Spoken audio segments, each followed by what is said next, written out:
रात के 2 बज गए थे। मुझे नींद नहीं आ रही थी क्योंकि मैं जिसके सपने देखता था वो मेरे बगल में सो रही थी। मैंने थोड़ी हिम्मत करके अपना हाथ आगे बढ़ाया तो भाभी एकदम से हिलने लगी और मैंने हाथ पीछे कर लिया। मैं तो डरने लगा कि कहीं भाभी कुछ उल्टा सीधा ना बोल दे। भाभी मेरी तरफ देखकर बोली, क्या हुआ, नींद नहीं आ रही है क्या? मैंने कहा, नहीं आ रही। भाभी बोली, अब सो जाओ ना, काफी रात हो गई है। ये बोलकर भाभी फिर से सो गई। थोड़ी देर बाद जब मुझे लगा कि भाभी गहरी नींद में सो गई है तो मेरा नाम राज है और मेरी उम्र 25 साल है। ये बात 2 साल पहले की है जब मैं जयपुर में एक बिल्डिंग में कमरा लेकर रहता था और जयपुर में ही जॉब करता था। मैं पहली मंजिल पर रहता था और उसी बिल्डिंग में सामने वाले फ्लैट में एक भाभी रहने आई जिसका नाम सरिता था। उसकी एक छोटी बेटी भी थी। भाभी को जब पहली बार देखा तो लगा ही नहीं था कि उनकी शादी हुई होगी। जब पहली बार मैंने भाभी को देखा तभी से मेरा मन भाभी पर आ गया था। भाभी अपनी बेटी के साथ अकेली ही रहती थी और उसका पति कभी कभी महीने में एक बार आ जाया करता था। तो मैं समझ गया कि भाभी का भी वो करने का मन करता होगा। भाभी किसी हॉस्पिटल में नर्स का काम करती थी। भाभी हर सुबह हॉस्पिटल के लिए निकलती और मैं भी उसी समय अपने काम के लिए निकलता था। जब भाभी घर वापस आती तो मैं भी उसी समय घर वापस आता। कुछ दिन तक ऐसे ही चलता रहा। भाभी भी समझ गई थी कि मैं उन्हें छुप छुप कर देखता रहता हूं। ऐसे ही 2 महीने बीत गए। गर्मियों के दिन आ गए। भाभी ने उसकी छोटी बच्ची को अपने नाना नानी के पास भेज दिया। अब भाभी घर पर बिल्कुल अकेली थी। एक दिन मैं ऑफिस से वापस घर आया तो वह गेट पर खड़ी थी। तो उन्होंने मुझे आवाज लगाई और कहा, सुनो, वो क्या है ना, मेरा फोन नहीं चल रहा है, क्या आप एक बार देख लोगे? मैं तो पहले से ही भाभी को मिलने का मौका ढूंढ रहा था।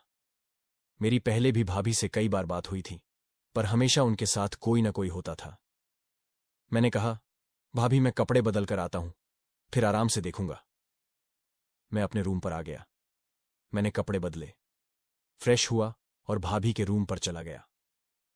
मैंने जाकर घंटी बजाई तो भाभी ने दरवाजा खोला। मैं अंदर जाकर सोफे पर बैठ गया और उसके मोबाइल को ठीक करने लगा। थोड़ी देर में मैंने उसके फोन को सही कर दिया। तभी भाभी मेरे लिए कुछ खाने पीने को ले आई।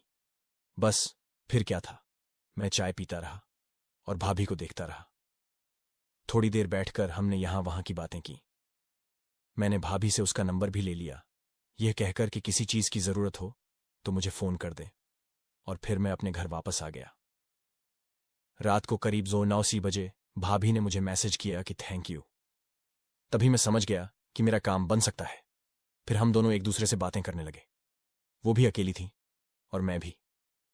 रात को करीब 12 बजे तक बातें चली। फिर मैं बोला, अब सो जाते हैं, काफी रात हो गई है। तो वो बोली, मुझे अकेले नींद नहीं आती, मुझे डर लगता है। मैं बोला, मेरे यहां आ जाओ, यहां सो जाना और सुबह जल्दी चले जाना। उसके बाद मैं सोचने लगा कि अगर किसी ने भाभी को मेरे यहां देख लिया तो बवाल हो जाएगा। भाभी ने कहा, एक काम करो, तुम यहां आ जाओ, तुम सुबह चले जाना। मैंने थोड़ी देर सोचने के बाद बोला, ठीक है, दरवाजा खोलो, मैं आपके यहां आ जाता हूं। उसके बाद मैं वहां चला गया। भाभी के घर में सिर्फ एक ही बेड था क्योंकि वो अकेले ही रहती थी। जब मैंने भाभी से पूछा तो वो बोली, कोई बात नहीं, इसमें 2 लोग आराम से सो सकते हैं। मुझे भला क्या परेशानी हो सकती थी। मैं भी उनके साथ ही लेट गया। रात के 2 बज गए थे। मुझे नींद नहीं आ रही थी क्योंकि भाभी मेरे बगल में सो रही थी। मैंने थोड़ी हिम्मत करके अपना हाथ आगे बढ़ाया तो भाभी एकदम से हिलने लगी और मैंने हाथ पीछे कर लिया। मैं तो डरने लगा कि कहीं भाभी कुछ उल्टा सीधा ना बोल दे। भाभी मेरी तरफ देखकर बोली, क्या हुआ, नींद नहीं आ रही क्या? मैंने कहा, नहीं आ रही। भाभी बोली, अब सो जाओ ना, काफी रात हो गई है। यह बोलकर भाभी फिर से सो गई। थोड़ी देर बाद जब मुझे लगा कि भाभी गहरी नींद में सो गई है तो मैंने अपना काम शुरू कर दिया। थोड़ी देर बाद मुझे समझ आ गया कि भाभी जाग रही हैं। मैंने उनके कान में धीरे से कहा, जाग रही हो क्या? तो उसने धीरे से हाँ कहा।